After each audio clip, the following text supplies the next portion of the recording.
कारक वह शब्द या चिन्ह या विभक्ति है जो कि हमें बताता है अन्य शब्दों के साथ कि हम वाक्य कैसे बनाएं उनके साथ, है ना।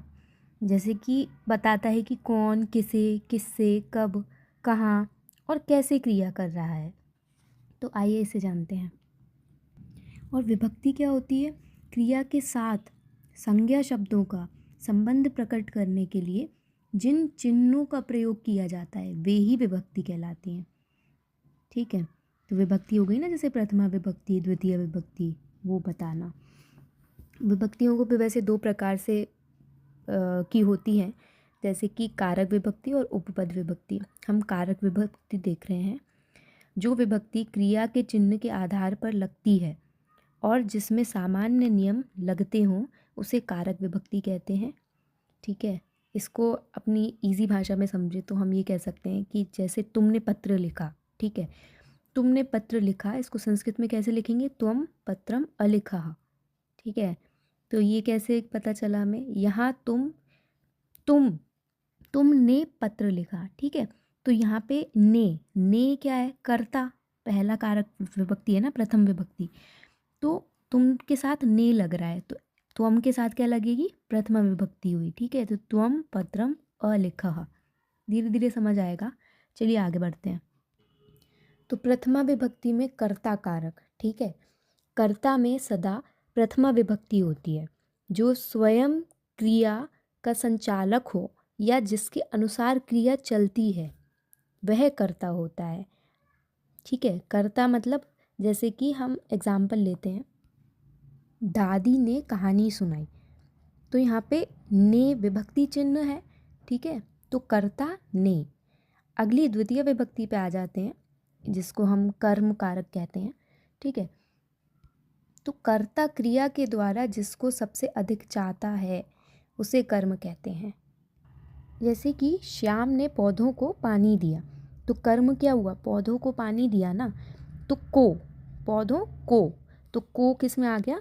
कर्म में। ठीक है, तृतीय विभक्ति आती है करण, मतलब हमने जो भी काम किया उसमें जिसकी सहायता से किया वो कहलाता है करण कारक। ठीक है, जैसे कि मोहन ने लकड़ी से मेज़ बनाई, तो लकड़ी के सहारे बनाई ना, लकड़ी से, तो से का क्या है? ये करण कारक है। ठीक है, फिर अगला आता है चतुर्थी विभक्ति संप्रदान कारक। कर्ता जिसके लिए कोई काम करता है, ठीक है, उसे संप्रदान कहते हैं। और संप्रदान कारक में चतुर्थी विभक्ति लगती है। और विभक्ति चिन्ह क्या है? के लिए।